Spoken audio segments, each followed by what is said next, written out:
Hi students, I am Malar. Welcome back to my channel. இன்னைக்கு நம்ம வீடியோல 12th standard maths chapter 9 example 9.21 பார்க்க போறோம். வாங்க என்ன क्वेश्चन கொடுத்திருக்காங்கன்னு பார்க்கலாம். Evaluate மதிப்பிடுக 0 to pi x by 1 plus sin x into dx. ஓகேமா. ப்ராப்ளம் வந்து ப்ராப்பர்ட்டி ரிலேட்டட் ப்ராப்ளம். இந்த ப்ராப்ளத்துல நம்ம மூணு ப்ராப்பர்ட்டி யூஸ் பண்ண போறோம். எந்த இடத்துல எந்த ப்ராப்பர்ட்டி யூஸ் பண்ண போறோம்ங்கறது ஸ்டெப் பை ஸ்டெப்பா நம்ம பார்க்கலாம். கொடுத்திருக்க ப்ராப்ளத்தை ஐன்னு எடுக்கலாம். அது மட்டும் இல்லை கொடுத்துருக்க ப்ராப்ளத்தை சின்ன மாடிஃபிகேஷன் பண்ண போகிறோம். அது ஏன்னா ப்ராப்பர்ட்டிக்கு தகுந்தவரை நம்ம சேஞ்ச் பண்ண போகிறோம். இன்டெக்ரல் அதாவது லிமிட் சேஞ்ச் பண்ணல, அப்படியே இருக்குது. எக்ஸை மட்டும் இப்படி எழுதுறோம். சரியா? எக்ஸ் இன்ட்டு இந்த மாதிரி ரெண்டு டேர்மாக எழுதுறோம். 1 by x into 1 by 1 plus sine x into dx. புரிஞ்சுதாமா? நியூமரேட்டில் இருக்கக்கூடிய எக்ஸை வந்து இந்த மாதிரி செப்பரேட்டாக எழுதியிருக்கும். ஏன்னா நமக்கு ப்ராப்பர்ட்டி நம்பர் 12ன்னு ஒரு ப்ராப்பர்ட்டி இருக்குது. அதில் என்ன சொல்லியிருக்காங்கன்னா integral 0 to a x into f of x into dx. புரிஞ்சுதாமா? அதாவது xங்கிறது ஒரு வேரியபிள். இப்போ x into f of x ரெண்டும் ப்ராடக்டாக இருந்துச்சுன்னா எப்படி மாறும் பாருங்க. Equal to a by 2 limit அப்படியே தான் இருக்கும். 0 to a f of x into dx. இது நம்ம எப்போ அப்ளை பண்ண சாட்டிஸ்ஃபை ஆகும்னா f of லிமிட்டை நம்ம ஆட் பண்ண போகிறோம். சரியா? Lower limit plus upper limit 0 plus a add பண்ணியாச்சுன்னா a minus x equal to f of x. ஓகேமா? இதான் வந்து கண்டிஷன். ஸோ இந்த கண்டிஷன் சாட்டிஸ்ஃபை ஆச்சுன்னா மட்டும்தான் இந்த ப்ராப்பர்ட்டி நம்ம அப்ளை பண்ண முடியும். பார்க்கலாமா? இப்போ இந்த இடத்துல வந்து f of a minus x, அதை நான் வந்து வேறு கலரில் கொடுக்குறேன். அதாவது f of a minus x இல்லையாமா? அதாவது ஏங்கிறது என்னென்னா வேறு ஒன்றும் இல்லை, ரெண்டு லிமிட் ஆட் பண்ணுறது. அப்போ இங்கே லிமிட் ஆட் பண்ணியாச்சுன்னா என்ன வரும்? 0 ப்ளஸ் பைனா pi. So pi minus x substitute பண்ணும்போது நமக்கு என்ன கிடைக்குது? இதுதான் நமக்கு f of x இல்லையா? இதுதான் f of x according to the property x into f of x. இந்த வேல்யூ நமக்கு அப்படியே கிடைக்கணும். எப்படி பாருங்க? 1 by 1 plus sin bracket pi minus xக்கு பதிலாக என்ன நம்ம சப்ஸ்டியூட் பண்ண போகிறோம்? pi minus x equal to, இப்போ நமக்கு ஆன்சர் தெரியுமா? sin pi minus x equal to என்னமா கிடைக்கும்? sin x தான் கிடைக்கும். equal to ஏன்னா there is all silver tea cups. இது all, இது silver tea cups. Pi minus எக்ஸ்னா நமக்கு செகண்ட் குவாட்ரண்ட் வரும். அதில் sine positive. So sine minus எக்ஸுங்க பை மைனஸ் எக்ஸ்னா சைன் எக்ஸ் தான் கிடைக்கும். அப்போது இதுக்கு பதிலாக நம்ம என்ன எழுதலாமா? The whole term equal to 1 by 1 plus sine x கிடச்சிருச்சா? இதுங்கிறது யார்? F of x. அப்போது f of pi minus x நம்ம சப்ஸ்டியூட் பண்ணும்போது நமக்கு எஃப் ஆஃப் எக்ஸே கிடச்சிருக்கு. ஸோ நம்ம ப்ராப்பர்ட்டி அப்ளை பண்ணலாம். இப்போ நம்ம ப்ராப்பர்ட்டி எழுதலாம் அக்கார்டிங் டு த ப்ராப்பர்ட்டி. சரிம்மா? அப்போ ஐ ஈக்குவல்ட்டி எப்படி சேஞ்ச் ஆகுது? a by 2 லிமிட்டில் வந்து நமக்கு பாதி. ஓகேவா? அப்போது பை பை 2 இன்ட்ரு இன்டெக்ரல் லிமிட் எந்த சேஞ்சஸுமே ஆகலை. 0 to பை. இங்கே லிமிட் யார்? 0 to பை தான், சேஞ்ச் பண்ணக்கூடாது. எஃப் ஆஃப் எக்ஸ்ங்கிறது யார்? இந்த டேர்ம் தான் நமக்கு f of x. 1 by 1 plus sine x into dx. ஓகேம்மா? ப்ராப்பர்ட்டி வேணால் சைடில் எழுதிக்கோங்க. Property number 12.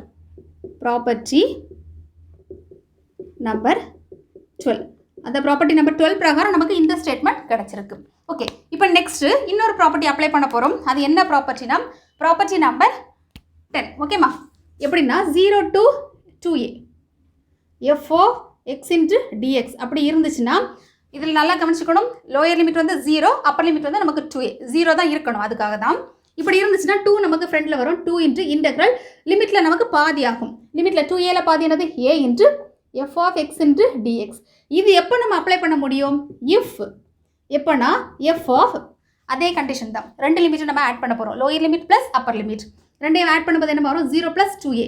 அப்போது 2a போடலாமா? 2a minus x equal to f of x. இப்போது ரெண்டு லிமிட்டை ஆட் பண்ணி மைனஸ் எக்ஸ் சப்ஸ்டியூட் பண்ணும்போது f of xே நமக்கு கிடைத்தால் இந்த ப்ராப்பர்ட்டி நம்ம அப்ளை பண்ணலாம். இப்போ நம்ம ட்ரை பண்ணுவோம். இந்த இடத்துல வேறு கலரில் கொடுக்குறேன். எஃப் ஆஃப் செக் பண்ணுறோம். ஏன்னா சாட்டிஸ்ஃபை ஆனால் மட்டும்தான் நம்ம அப்ளை பண்ண முடியும் இல்லையாம்மா? அதுக்காக தான் எஃப் ஆஃப் கண்டிஷன் என்னது? ரெண்டு லிமிட்டை ஆட் பண்ணி மைனஸ் எக்ஸ் போட போகிறோம். இங்கே லிமிட்டுங்கிறது யார்? 0 ப்ளஸ் பைனா பைன் போடலாமா? டேரெக்டாக போடலாம். 0 ப்ளஸ் பைனா pi minus x equal to f of x கிடைக்கணும் இல்லையாம்மா? எக்ஸுக்கு பதிலாக நம்ம என்ன ரிப்ளேஸ் பண்ண போகிறோம்? Pi minus x. So 1 by 1 plus sine of pi minus x. நமக்கு தெரியும் sine pi minus x equal to என்னமா? சைன் எக்ஸ் தான் கிடைக்கும்.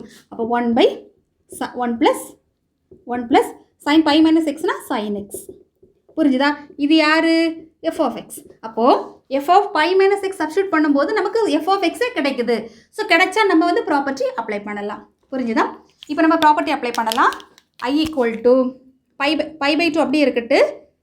ப்ராப்பர்ட்டி பிரகாரம் 2 நமக்கு ஃப்ரெண்டில் வரும் இல்லையாம்மா. 2 இன்ட்டு இன்டெக்ரல் லிமிட்டில் பாதி, லோயர் லிமிட் 0 தான், பையில் பாதி நம்ம வரும் pi by 2. So 0 to pi by 2. Inner term வந்து எஃப் ஆஃப் எக்ஸுங்கிறது யார்? 1/1 + sin x, 1/1 + sin x இன்ட்டு dx. இது வந்து அக்கார்டிங் டு ப்ராப்பர்ட்டி நம்பர் 10. ஓகேம்மா, ப்ராப்பர்ட்டி நம்பர் 10. அந்த ப்ராப்பர்ட்டி நம்பர் 10 பிரகாரம் நம்ம இந்த ஸ்டேட்மெண்ட்டை நம்ம கம்ப்ளீட் பண்ணியிருக்கோம். ஓகேம்மா, நெக்ஸ்ட் ஸ்டெப் இதில் 2 கட் பண்ணலாம் இல்லையா, கட் பண்ணிடலாம். ஓகே, நெக்ஸ்ட் ஸ்டெப்பு இன்னொரு ப்ராப்பர்ட்டி அப்ளை பண்ண போகிறோம். சிம்பிளான ப்ராப்பர்ட்டி தான். அது என்ன ப்ராப்பர்ட்டினா இன்டெக்ரல் a to b. ஓகேம்மா, ஏங்கிறது ஒரு லோயர் லிமிட், பிங்கிறது இன்னொரு அப்பர் லிமிட். அப்போ அதாவது ரெண்டு வேறு நம்பர், அதுதான் meaning. a to b f of x into dx அப்படி இருந்துச்சுன்னா எப்படி எழுதலாமா? இன்டெக்ரல் a லிமிட் மாறாது, a to b f of, நான் இதில் எழுதுகிறேன், இதில் பிளேஸ் இல்லை அதனால் இதில் எழுதுறேன்மா. எப்படி மாறும் பாருங்கள், லிமிட் நமக்கு சேஞ்ச் ஆகாது. a to b லிமிட்டில் எப்படி ஆகும்னா f of போட்டுக்கோங்க, ப்ராக்கெட், ரெண்டு லிமிட்டை நம்ம ஆட் பண்ண போகிறோம். Lower limit plus upper limit. Lower லிமிட்டுங்கிறது யார்? a. அப்பர் லிமிட்டுங்கிறது யார்? b. b போட்டு -6. ஓகேம்மா, இன்ட்டு dx. புரிஞ்சுதாம்மா? லிமிட்டை நம்ம சேஞ்ச் பண்ண போகிறதில்ல, ஃபங்க்ஷனுக்குள்ளே ரெண்டு லிமிட்டை ஆட் பண்ணி -6 சப்ஸ்டியூட் பண்ண போகிறோம். ஓகே, இப்போ அந்த ப்ராப்பர்ட்டி தான் நம்ம இந்த அடுத்த நெக்ஸ்ட் லைனில் நம்ம யூஸ் பண்ண போகிறோம். லெஃப்ட் சைடு வந்து i அப்படி இருக்கட்டும், இங்கே பை அப்படி இருக்கட்டுமா. நம்ம என்ன பண்ண போகிறோம்? லிமிட் சேஞ்ச் ஆகிறது இல்லை. அப்போது 0 to pi by 2 limit change ஆகலை. 1/1 ப்ளஸ் என்ன பண்ண போகிறோம்? எக்ஸுக்கு பதிலாக தட் இஸ் ரெண்டு லிமிட்டை ஆட் பண்ணி -6 சப்ஸ்டியூட் பண்ண போகிறோம். ஸோ 1 + sin ப்ராக்கெட் போட்டுக்கலாம்.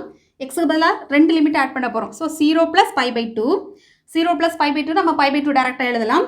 So pi by 2 - x. புரிஞ்சுதா? x இன்ட்டு dx. இப்போது நமக்கு ஒரு that is identity, trigonometric identity. sin 90 - θ = cos θ. இப்படி ஒரு ஐடென்டிட்டி இருக்குது. அதாவது 90னாலும் பை பை 2னாலும் நமக்கு ஒன்றுன்னு தெரியும். ஸோ sin 90 - θ = cos θ நம்ம எழுதலாம். இங்கே θக்கு பதிலாக x இருக்குது, அவ்வளோதான். ஸோ இதை நம்ம ரீப்ளேஸ் பண்ண போகிறோம். எப்படின்னு பாருங்கள், i = பை அப்படி இருக்கட்டு, 0 to pi by 2, 1/1 + sin 90 - θ = cos θ. இல்லை, அப்போ sin cos x இன்ட்டு dx. புரியுதாம்மா? ஓகே, இப்போ நெக்ஸ்ட்டு இன்னொரு ஃபார்முலா, இந்த இடத்துல ஒரு ஃபார்முலா அப்ளை பண்ண போகிறோம். 1 + இந்த இடத்துல நம்ம ட்ரிக்னாமெட்ரிக் ஃபார்முலா யூஸ் பண்ண போகிறோம். 1 + cos θ = 2 cos square θ/2 ஒரு ஃபார்முலா. இதில் வேணால் எழுதிக்கலாம். 1 + cos θ = 2 cos square θ/2. ஓகேம்மா, இந்த ஃபார்முலா தான் நம்ம இந்த இடத்துல நம்ம அப்ளை பண்ண போகிறோம். அப்போ நெக்ஸ்ட் சென்டென்ஸ் எப்படி சேஞ்ச் ஆகும்னு பாருங்கள். i = பை அப்படி இருக்கட்டும், இன்டெக்ரல் லிமிட்டும் நம்ம சேஞ்ச் பண்ண வேண்டாம். பை பை 2, 1/1 + cos θக்கு பதிலாக 2 cos square θ/2 இல்லையா. இப்போ 1/1 + 1 + வராது இல்லையா, 2 cos square x/2 into dx. இங்கே வந்து θக்கு பதிலாக x. இந்த 2 நம்ம வெளியில் எடுத்துடலாம். i = pi by 2 integral 0 to pi by 2, அப்புறம் 1/cos square θ இல்லையாம்மா. அதாவது 1/cos square θ எப்படி எழுதலாம்? 1/cos square θ secant square θ எழுதலாமா? அதாவது ரெசிப்ரோக்கல். secant square θங்கிறது வேறு ஒன்றும் இல்லை, 1/cos square θ தான் ஃபார்முலா. இந்த ஃபார்முலா நம்ம அப்ளை பண்ண போகிறோம். 2 நமக்கு லெஃப்ட் சைடு வெளியில் எடுத்துட்டோம். அப்போது secant square θக்கு பதிலாக x/2 இல்லைம்மா, x/2 இன்ட்டு dx.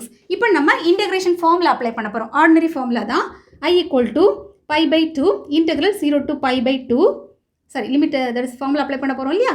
அப்போது secant square θக்கு இன்டெகிரேஷன் என்னமா வரும்? tan square θ இல்லையா.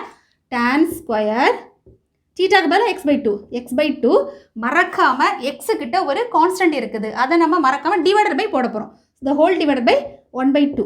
அப்பர் லிமிட் வந்து பை பை 2, லோயர் லிமிட் வந்து நமக்கு 0. இந்த 1/2 நான் அப்படியே வெளியில் எடுக்கிறேன். i = பை பை 2 இன்ட்டு 1/2 நம்ம ரிவர்ஸ் தலைகள் எடுக்கும்போது 2/1 வரும், நான் 2 போடுறேன். tan square x/2. ஓகேம்மா, pi by 2 limit, upper limit வந்து பை பை 2, லோயர் லிமிட் வந்து 0. இந்த 2 கேன்சல் ஆகும். ஸோ i = நம்ம லிமிட் அப்ளை பண்ணலாம். லிமிட் எப்படி அப்ளை பண்ணலாம் பாருங்கள். Upper limit minus lower limit. அப்போது tan square எக்ஸுக்கு பதிலாக பை பை 2, அப்போ ஆல்ரெடி ஒரு 2 இருக்குமா, அப்போ பை பை 4 வரும் இல்லையாம்மா. பை பை 2 இன்ட்டு 2 4, நான் டேரெக்டாக எழுதுகிறேன். Pi by 4 minus tan square 0. நமக்கு தெரியும் tan π/4ங்கிறது வந்து 1. π/4னா 45 டிகிரி இல்லையாம்மா? ஸோ 45 டிகிரி இது 1, இது வந்து நமக்கு 0 நமக்கு தெரியும். ஸோ π × 1 - 0. அப்போ I = π of 1 - 0 = π. இதான் நமக்கு கிடைச்சிருக்கக்கூடிய ஃபைனல் ஆன்சர்.